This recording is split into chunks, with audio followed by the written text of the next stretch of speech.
fellow language arts, have you ever stopped to think about what it would be like as a Jew to resist the Nazis during the Holocaust? Well, today I am going to talk about the Warsaw Ghetto Uprising, one of the first and most important acts of Jewish resistance during the Holocaust. The Holocaust was a terrible time in history when millions of Jews were murdered by Nazi Germany between 1933 and 1945. In 1943, in the middle of World War II, a group of Jewish men, women, and even teenagers decided that they wouldn't go quietly. They lived in the Warsaw Ghetto, a small section of the city of Warsaw, Poland, where over 375,000 people were forced to live in horrible conditions.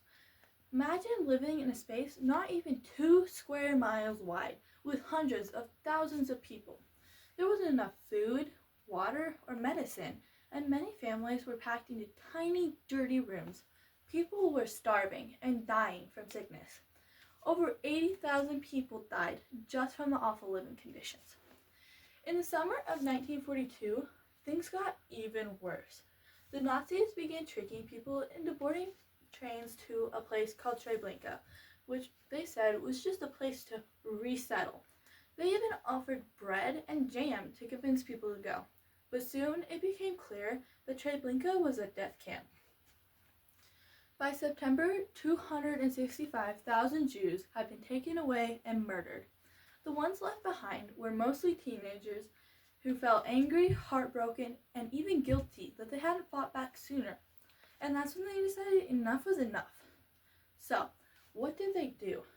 Well, they formed secret resistance groups like the Jewish Combat Organization, led by 23-year-old Mordecai Anovich. This group was made up of brave young men and women who met in secret, built underground bunkers, and smuggled in weapons. They didn't have much in the way of weapons, mostly homemade bombs, stolen guns, and Molotov cocktails, but they had something stronger than weapons: courage. The Jewish Combat Organization received help from outside of Warsaw. Members of the Polish resistance, especially the Home Army, helped smuggle in weapons and shared military advice. This was super risky.